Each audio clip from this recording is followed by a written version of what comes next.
Okay, good morning. This is my second presentation, and this is basically divided into two parts. The one is about the risk assessment in IPC, and the second thing, how do you actually set priorities in IPC? This is really, really very crucial in terms of, I want you to think, how do you utilize your time, and how you provide a strategic direction. So first, how do you define risk? So risk basically defined as possibility of occurring misfortune and loss. So the aim of risk assessment process is to evaluate the hazard, and you remove it. And if you cannot remove it completely, then you minimize it. But then you add the control measure on top of it. Remember, risk management, it's a proactive process. It's not something happen and you do it. You keep on looking at it, and then you proactively reduce it. And then it's an ongoing process.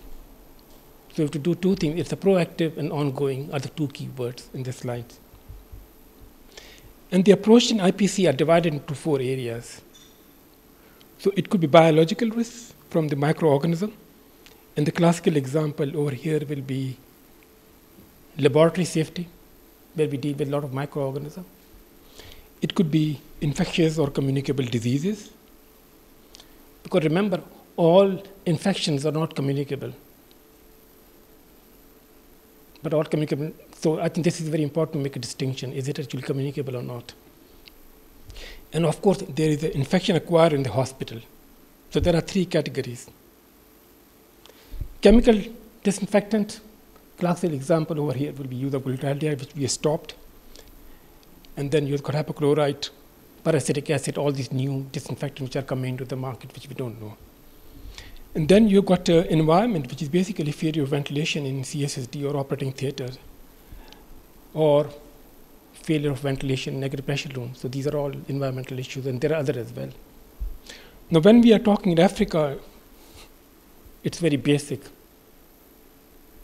Where is water? You have to have water. You have to have sanitation, and you have to have electricity. Okay, these are the environmental issue. Can you open your window? Okay, so issues over here, what I'm talking and what we talk in Ethiopia is completely and utterly different. But these are all the environmental factor, you know. And the third will be equipment failure. And a classical example over here, endoscopic decontamination, is a recurring theme worldwide. And then surgical instrument, if it's not gone through the proper procedure for decontamination. So risk factor is divided into, how do you calculate risk factor? So you look at the frequency, what we call the probability, and what are the consequences. So how frequently they are happening, and what are the consequences. Now when you do surveillance and audit, you will find the frequency. That one particular ward you have issue in terms of C. diff or diarrhea or MRSA or whatever it is. And when you audit it, you keep on finding you issue with sharp boxes in that particular ward. So you have some kind of information about that, about frequency. And then you do assessment. What is the impact of that? And what are the consequences? And I'll give you an example in a minute. Because at the moment, can you see? So impact and consequences, sometime the assessment, classical example, sharp box. I think about 10, 15 years ago, I cannot remember precisely. Remember the sharp boxes, they look like a Lego boxes. So somebody actually kept it on the floor, and the child in the evening came over, started playing things in Lego box, and basically he was playing with needle and syringes. Okay? This actually happened in the UK GP practice. So sometimes the risks, can you see, are actually quite minimal, but if it's not in the right place, in the right time, then you actually have difficulty with that. So the probability, I think, then you put this number, frequency, 1 to 5, and then you look at the consequences, the death or serious injury versus very minimal effect. And then you look at the severity. Catastrophe basically means there's no treatment available. You know, basically, if you're going to get it, you're going to die, end of the story. Or chances of death are very, very high.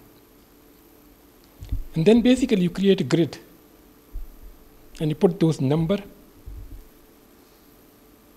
and then you classify them into, well, some people classify into three categories or four categories. So you've got extreme risks, which are all red, and you got high, and then you got moderate, and then you got low.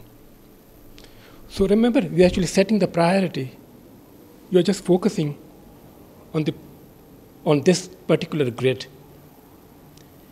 Because at this moment, infection control, you will not have time to do virtually everything. So this will actually help you to prioritize where your risks are or how frequently they are. And unfortunately, as the IPC, we do not do this very effectively. The other thing which is absolutely critical is also look at the, So if you look at the 2x2 table, and this is just an example. The example for you in Southern Trust will be completely different. Okay? This is the example I use a lot in low resource setting, where reuse of fringes are actually very, very common. So the frequency is high, the consequences of hepatitis B, HIV, and hepatitis C is very high. So that will be a priority, isn't it? Yeah? So you've got high frequency, high severity, and then you've got high severity but low frequency. So say, for example, bloodstream infection with indwelling devices, which we have it here worldwide. So that will be. But your grid can change based on your assessment and which facilities you are in. And then you've got low frequency, but low severity, but high frequency, like UTI. So what actually happens, you just give antibiotic therapy for 3 days or 5 days, and you can actually get away with that kind of thing. And then you have got low severity, low frequency, which could be infectious linen. Because what actually happens when I go to the international meeting, they come over and say, we are short of staff, and laundry is very dirty. I say, look, I'm sorry to say, laundry is not your problem. Okay? The reuse of needle and syringes. I visited your ward, and I show you some of the horrific picture. You will fall off your chair, honestly. You have no idea at all what's happening. I said, that's not your priority. Your priority is not the linen. I would actually tackle the reuse of devices and syringes and all these sort of things. So you can actually create this grid to see what's happening, but you need information because of that. So what do? You identify the risk, you analyze it, and then you try to control it. Now you've got 3 options in terms of controlling it. So either you avoid or eliminate completely. And this is quite common. Say, for example, if you have a central supply department which you cannot assure it or it costs too much, you can outsource it. Gone. Needle in an area where you can stop using it altogether, shops, you can avoid it completely. Or you can reduce the risk to minimum. And this is what we are doing precisely with the device-associated infection, isn't it? They were working on it. We are trying to minimize it. We want to bring it 0. We bought 0, but we go up and down kind of thing. And the other thing, you just accept it, because although it's high frequency and it's not really cost effective, and you just accept it that that's the way we are at the moment. And the decision not to do anything for another 6 months for that particular one is a decision made in terms of risk. So remember, decision not to decide is a decision. Don't hang on to it, you know what I mean? You say, look over here. Our priority is A, B, C, and D. So D is going to put on the back burner. So we accept that risk at the moment for the time being. We'll come to that later on, kind of thing. But that decision has to be made when we're doing this assessment. And then when you're analyzing it, where they are happening, why they are happening, how often they are happening, and what is the cost implication. So these are the 4 things you have to keep in mind. And then you try to create a grid. Now, you always actually concentrate on the area where you have got major impact and it costs less. That will be your first one. So you keep on moving your grid. So second one, you'll use your judgment, and then those are really uneconomical, you know what I mean? So classical example will be indwelling devices. We keep on going it, but it comes to a point that in order to reduce that 1% rate, which is really the last bit, is going to cost phenomenal amount of money in terms of training and everything. So you just accept it. So you try to keep on moving your grid as you go along. And I will give you an example at the end that how we have done that, okay? So this is not really theory. It's a practice. We have done it. So minimization of risk. And I think, how do we identify this performance deficit, okay? We work in healthcare environment, which is very high pressured, isn't it? So I think if you look at the source of performance deficit, there are 3 types. These source of performance, which we classify as the type 1 error, this occurs because of act of omission, failure to comply with professional accepted practice. And we yap about saying that people are not washing their hand, isn't it? Classical example. This is omission. I know it's good. No, this is not really enough, I'm sorry to say. And I can give you an example. When we are saying why people are not washing hands in one of the ward during outbreak, what was the issue? The alcohol bottle, there was no top-up over the weekend. And it was not responsible nurses to top up the bottle and change the bottle. So basically, whole 3 days, there was no alcohol hand-based rub in the ward. Okay. So can you see these? So sometimes, just don't look at why your compliance is low. Try to actually look what are the reasons behind it. So reason could be lack of knowledge, lack of communication, lack of education and training, lack of ability. You understand? These are the issues. So just not, saying they are not doing it. Just find out why. Remember, I've told you, you have to keep on asking why. Why till you get this answer. Why it's happening, you know what I mean? You have to actually think about that. Just don't, because people don't like to be criticized, okay? So this is actually very important. So just work it out. What is the issue around here? Why people are not doing it? And remember, I gave you this funny example yesterday about hand hygiene and my dialogue with the consultant, that what evidence I have that hand hygiene is really transmit infection, okay? And because I'm being recorded, so I'm not going to tell, but anyway, so this is the issue, you have it. So it can be any of these. The second, I think, issue is your what we call the type 2 error. And these are acts of commission. That means these are the acts which we want to do it but should not have committed.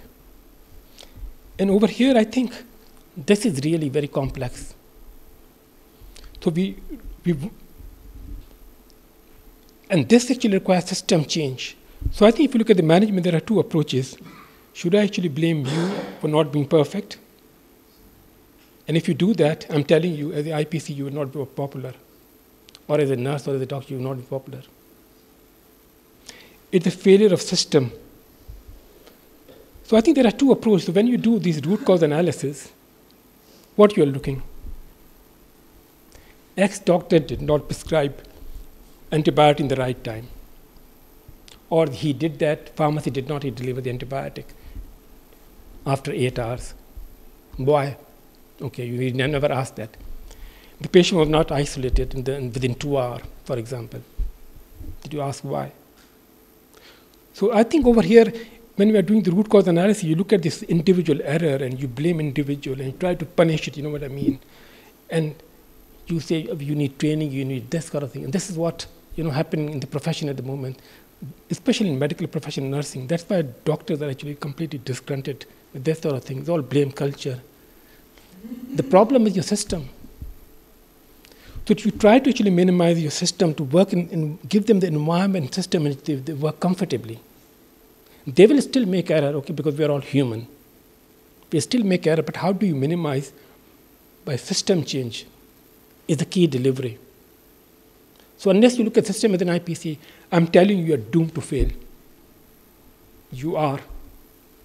So look at the system. If somebody is not actually, hand hygiene complaints not there, or shop boxes lying on the floor, why it's happening, you understand? Just go and ask them gently. So over here, system analysis is condition system that allow the error to happen. And sometimes, if you look at the engineering, here are a couple of examples. Say, for example, people were putting an endoscopic wash disinfector previously. There are channels. They were putting wrong channels, wrong things. Now they're all color-coded. The green has to match with the green, or the thing will not fit. These are all the engineering changes. This is what we classify as a system change, isn't it? I've got a car, which is diesel. Okay, I've never driven a diesel car in my life. Now, accidentally, sometime in a hurry, what do? I put a petrol. Now, what they have done? Now, my car In fact, happened, about 3 weeks ago. I went over and put petrol, put it over there, and I keep on pushing it. My car will recognize that this is petrol. Okay? Interesting, isn't it? That's system change. So I keep on pushing it, and I was suddenly realized that basically because my wife's car is petrol and mine is diesel, you understand? So this is system change. In healthcare, I think we have failed a lot in terms of system change. What actually happened, if you look at the engineering department, engineers actually work in a very different silo. Healthcare work in different silo. So the combination of both, and I think we have lots of interesting discussion in the industry in terms of IPC and what system change you can make to actually make these, minimize the error, okay? Because say, for example, if you're one nurse looking at 6 particular patient, you see, people don't wake up in the morning that today I'm going to wake and I'm going to harm patient. People don't do that. So these actually happen because of the home circumstances, because of the pressure in the work, because lots of other issues. So you have to actually provide a system which is safe. Expectation of professional performance to compensate for human limitation, and then the solution. And you have to find a solution in terms of staff change. What do you do to make sure that this outbreak does not happen? What things you are going to do, and this is your recommendation, your outbreak, what you are going to do to make sure that your sharp boxes are not lying on the floor. That's a system change. Rather than blaming the nurse that, sharp boxes should not be placed on the floor. I've told you so many times, okay? That's not going to work. Work with them to see why they've done it. And coming back to the same question, ask why the people have done it. How strengthen the system, then you strengthen the whole IPC. And the type 3 error occurs when you fail to understand the true nature of the problem. Now, over here, the wrong solutions are adopted to deal with the real, which are wrong problem, rather than the correct solution to real problem. Why this happened? Do you know? Because some medical rep come over and say, use this magic solution, and it's going to kill all the bugs, including C. diff. And you said, yes, I'm going to do that. You did not ask the right question. You did not ask the right paper, right? Or even they give you a paper, you don't know how to. But the information is completely flawed. The way we test all these disinfectants are completely flawed anyway. So you do not have a knowledge. And that actually, what actually happened, that you have not grasped the problem, and you picked up the wrong product. And the classical example over here is the hand hygiene product. The foam, for example, have very limited data in terms of efficacy. And those which are produced are actually by the company. Bring the paper, and you can use that as a toilet paper. Okay, there's no value, okay, of this sort of thing. So you have to really understand as the IPC that when you're actually choosing some kind of product, you really need to know what it is. You need to know how the paper, the paper they're submitting, they're all biased and confounding. And very interesting presentation, which if you have got time, we'll do it, how to read a paper and how we analyze the data. It is really, really rigorous and absolutely mind-blowing when you look at the evidence. Because at the WHO, when we say, this is afternoon and sun is shining, we have to prove the sun is shining and it's afternoon. Okay? And there is a very scientific method of doing it. And it is really, really very interesting that what sort of things we look for. So what I'm saying, this is the reason, remember I keep on saying it, that you have to educate yourself, how to read the paper, how to scrutinize it. Because the amount of phenomenal rubbish published on the internet and also in the journals, especially paid journals, is really, really quite big. So the question is, how do you manage to change and minimize the risk in this environment? So just like in football, everything is complicated by the presence of other things. So when you're making some kind of change to reduce the risk, you always come across with opposition. That's the way I've been doing it so many times. So now what you are telling me to do, change my practice. Yeah, it's habit, isn't it? People are doing it. Secondly, people get very defensive. If I criticize you or you criticize me, my guard will come down, and I will try go into defensive. This is actually quite human nature. Okay, this happens with our kids and partners or whatever it is. This is quite normal. And I think the thing what we find very interesting is that it's not hard to learn more. People who are quite keen. It is hard to unlearn when you discover you are wrong. I think this is the major issue in health sector. There you have got very experienced people. People who are young and new and dynamic who want to come over, they want to change. Their mind is actually very supple. You can change it. But the people who have been practicing that practice for the last so many years is very difficult. Very, very difficult. It's not. And it's more challenging in low resource setting because healthcare profession, especially consultant, they wield huge amount of power. And it is really, really very interesting. So say, for example, in Syria, if as a consultant I want to do PV examination, I need 3 nurses, one to accompany my notes, other will actually bring gloves in a tray, and the third one actually there to help me to take the dirty gloves. They will not do PV examination, okay? That's consultant. So I was in another country, I don't want to mention name, and I said, do you have alcohol hand rub? Yes, I have. Okay, where it is? It was in the cupboard, okay? It was only for the consultant. So when he comes over, the alcohol rub was bought in a tray. So these are all the changes. I think it's a difficult one. So I think over here you have to go back to the wisdom of Bart Simpson, who basically said before you criticize someone, you should walk a mile in their shoe. In that way, you will have a mile away and you have their shoes.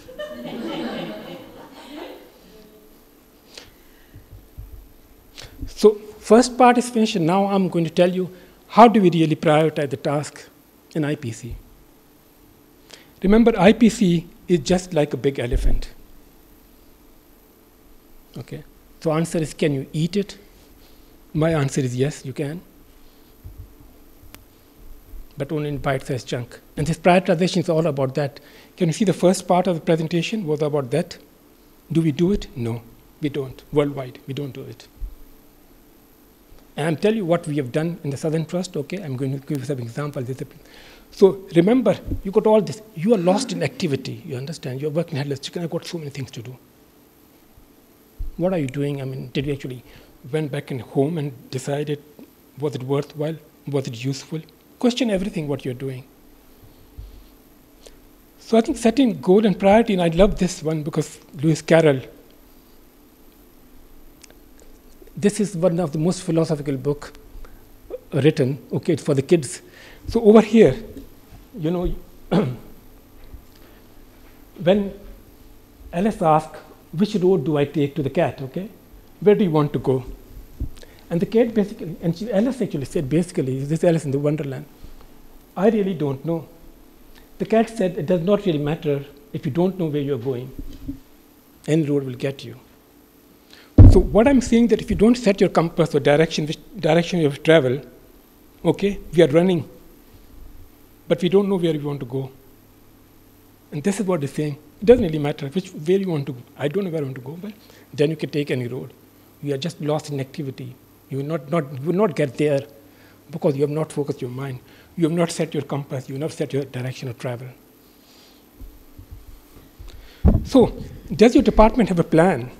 And if your IPC does not have a plan, you just run like a headless chicken, I can tell you. And it's boring. And it's not IPC. It's every other department. But IPC is important because what people don't realize that we are responsible for provision of infection practice services, right, throughout the Southern Trust. And people work in this side. This is my renal department, this is my urology department, this is my IC department. While you are actually coming from an angle, right, where you are actually looking at Lurgan Hospital and Craigavon and St. Luke's Hospital and Daisy Hill, you understand the whole picture. So you have to have this bigger picture. And the senior management have got a bigger picture. So if I've got one C. diff, what is the problem? What is the problem? You know what I mean? I always get one a month anyway. But they don't realize that totality. We've got 300 cases throughout the whole Southern, which is not acceptable. So people actually try to work in silo. So I think if you don't have any sort, and if you're really busy, you really need to know why you are busy. What are you doing? At 5 o'clock when you go home, do you really think that why I'm busy? So throwing additional infection controllers to say I need more infection control nurse, the answer is this is not an answer, I can tell you. Because if you appoint 6 infection control nurse, it has been documented the efficiency goes down by 60% anyway. Okay? Throwing more infection into nurse, you will not give you the equal. There's the graph. Because then you've got handover and all bits and pieces, a little bit of chit-chat, it all goes along the whole thing. So yeah, if you give 6 more infection into nurses or 2 more microbiologists, it's not going to make you more efficient, I can tell you now, very, very clearly. It's because of lack of knowledge, because the problem could have been solved within 2 minutes. Because of lack of knowledge, you're taking so much time. But if you are actually being trained, it will be solved. It's how you work efficiently. And I think if you don't do it, then what happens if the department do not have a strategic direction?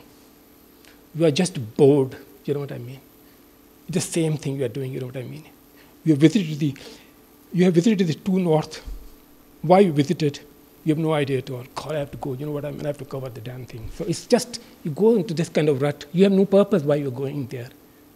So before you do all these sort of things, think. And this actually comes from the people who are senior level, who are actually leading the whole team, okay? But the idea has to come also from the people who are visiting the ward as well. So there's a synergy. And then you've got a strategic plan, right? And then you discuss this with your senior manager. And if you've got 10 things to do, and we have the same thing, you discuss with senior management to say, look, these are the 10 bit. I can tell you what I think are important. Okay, this is what they tell you. We can do first 3 or first 5 based on the resources we have and the knowledge we have and bits and pieces we have. Yeah, so you just decide, and you concentrate on those 3 or those 4. Then you can tackle the other one in the parallel, okay? So you have to agree. So what happened now, what you have done?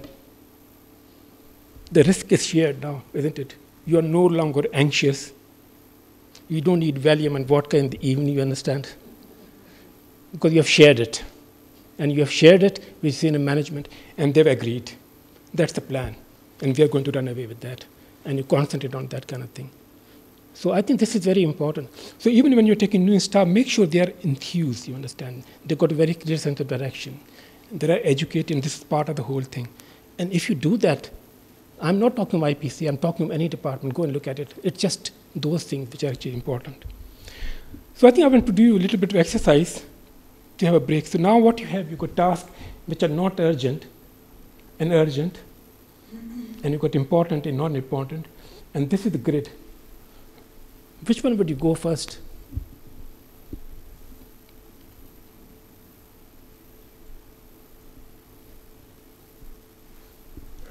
Urgent and important?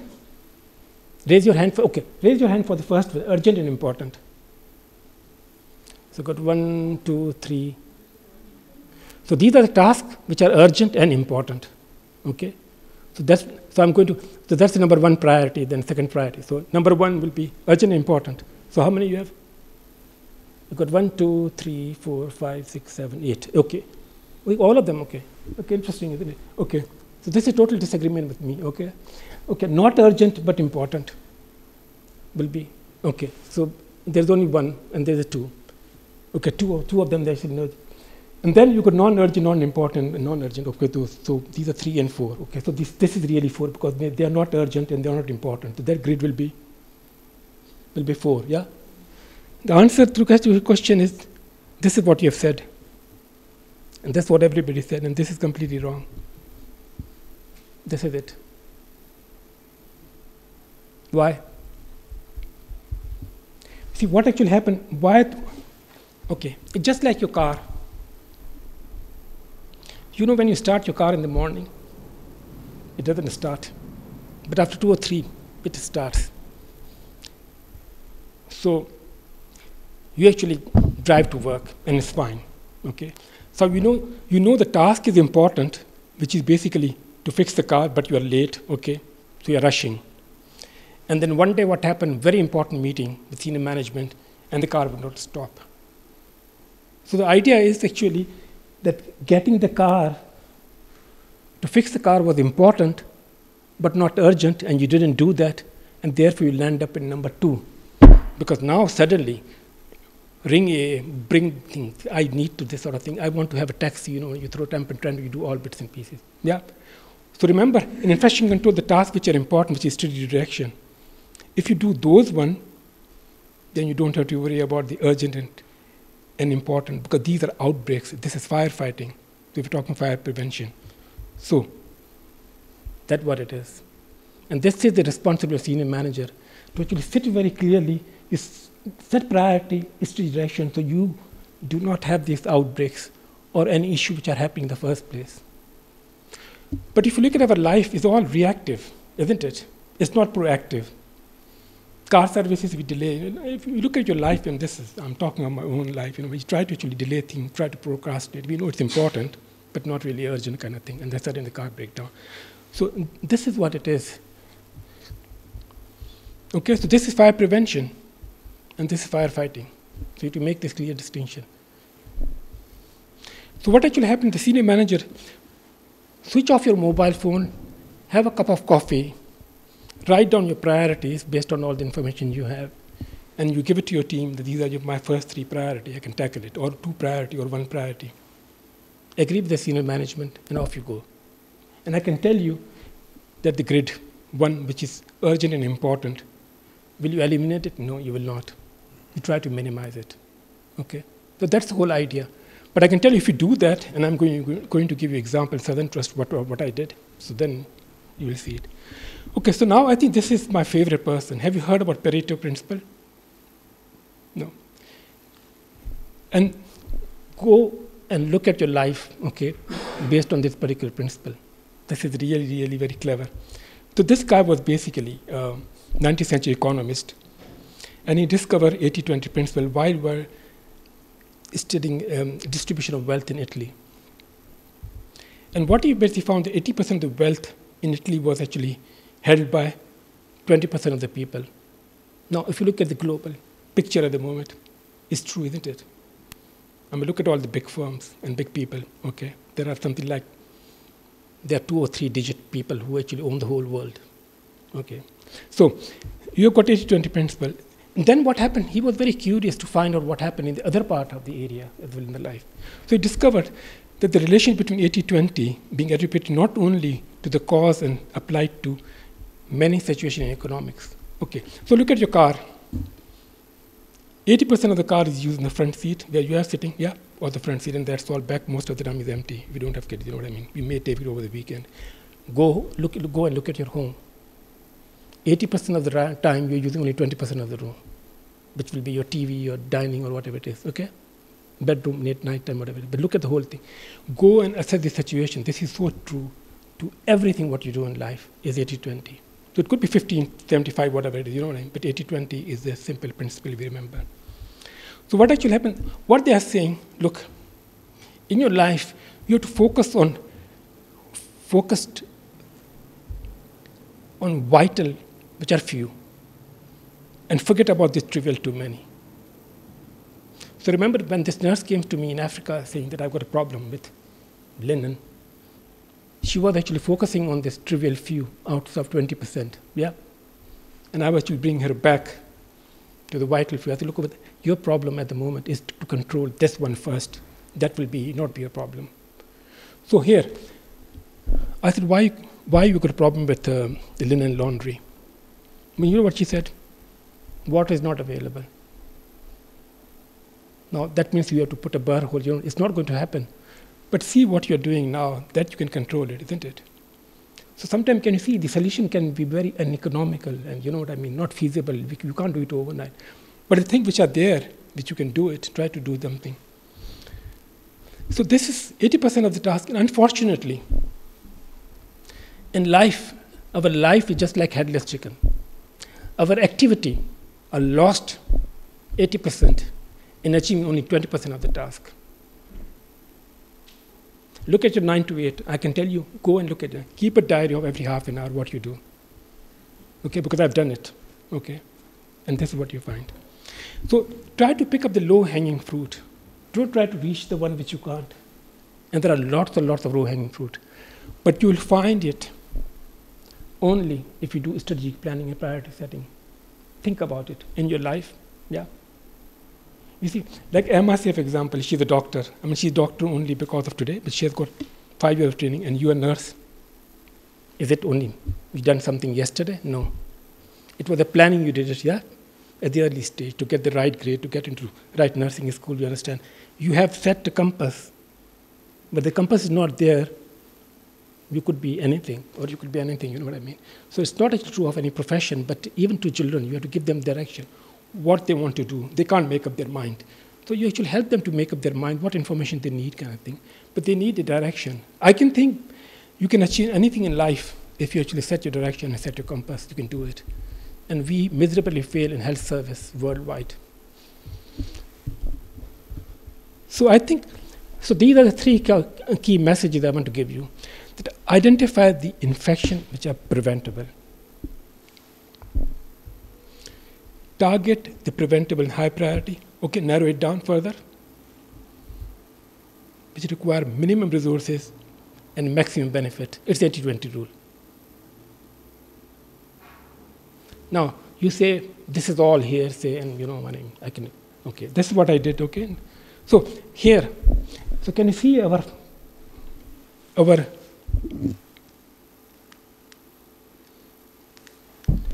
if you look at our central venous catheter, 2016, we were the first in the United Kingdom to implement the central venous catheter bundle. We were the first in the world, and now I discovered it because now the Paper Republic of Switzerland that they are commuting non-ICU. Well, we have covered in 2006 anyway. So what's new? You know what I mean? So this was our main target. Can you see the year? I want you to remember the year as well. So 2006, this was the main problem. Because when I was visiting ICU, I was actually thinking that we really have issue with lines which are falling apart, pus is coming out, you understand. And then I tried to map it where they're coming from, and those maps are there to see where it is. And then we try to target those areas.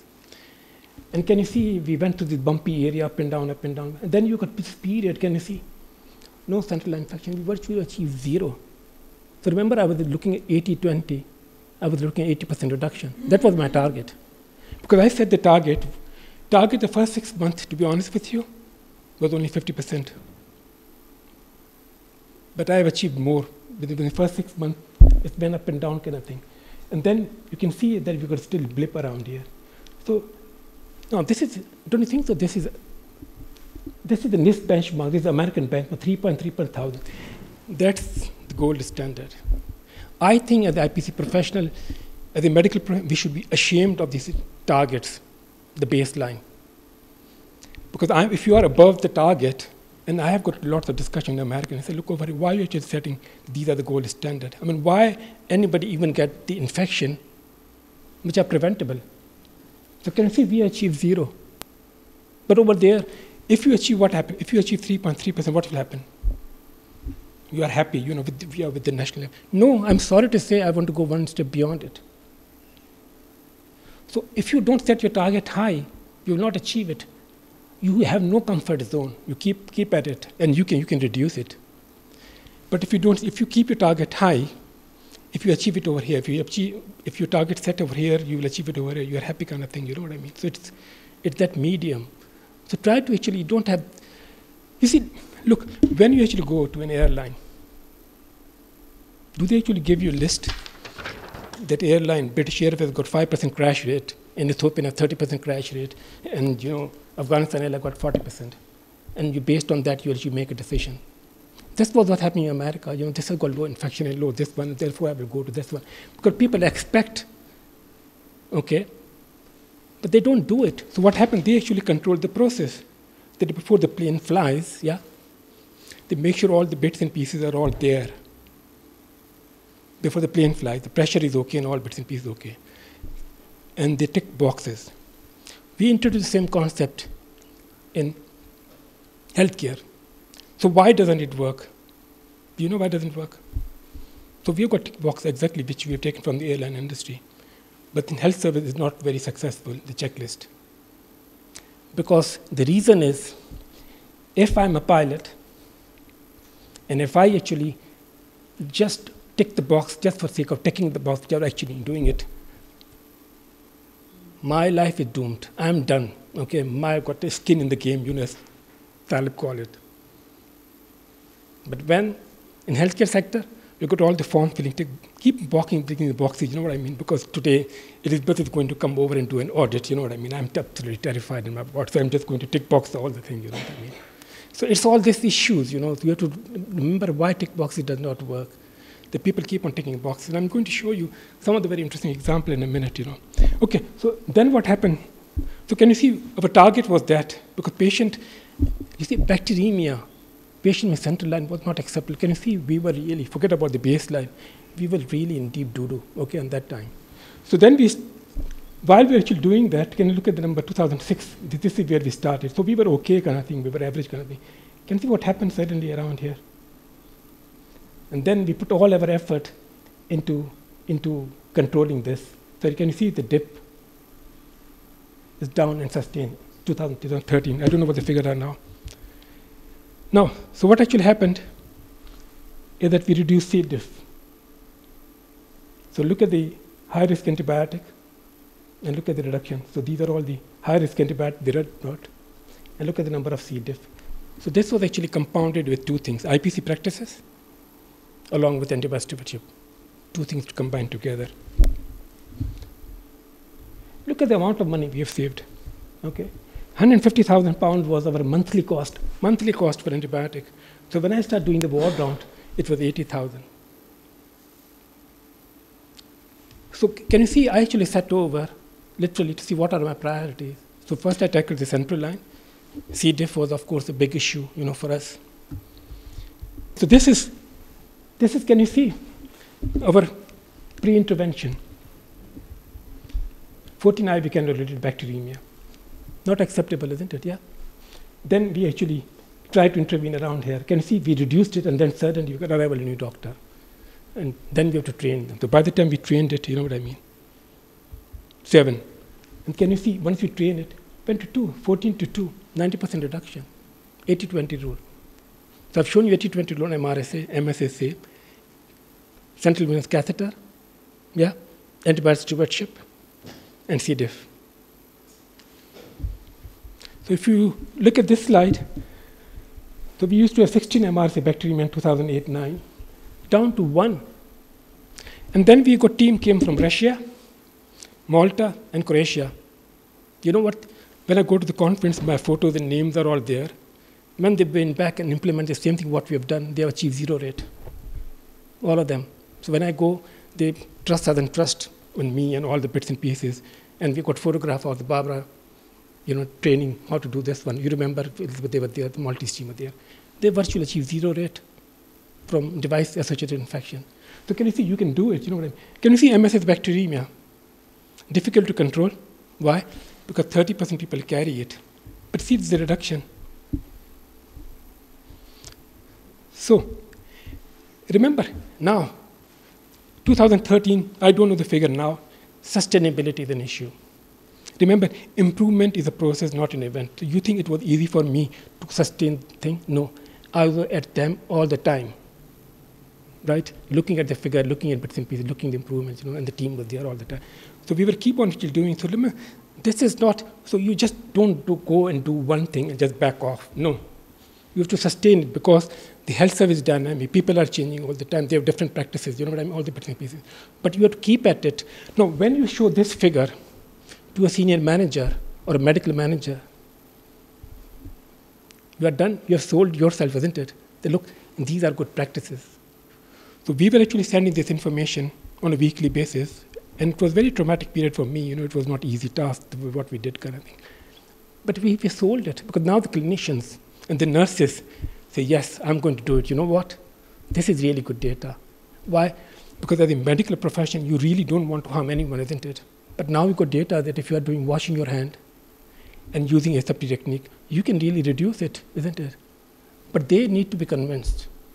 And they need to be convinced for two things. They need to be convinced with the data, your knowledge, and the most important, which is lacking a lot worldwide in IPC, is your passion to actually do the things. If you combine it, then you achieve the success. So I think so what is the take-home message? Now, those people, men who have been to Schiphol Airport, so what you do in Schiphol Airport, this is urinal Schiphol Airport. So there's a fly attached to the urinal. Okay, so what actually happened, that if the man sees the fly, he aims at it, gives him something to think about. So he's now thinking about the fly. So then what happened, that fly in the urinal, they found 18% less spillage.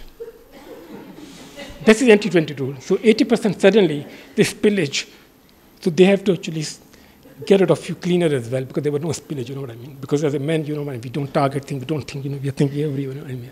So, and this is exactly what we did. So can you see by focusing our bits and pieces, I've achieved 80-20 rule, and I've achieved 80% reduction in CDFM, RSA, all bits and pieces.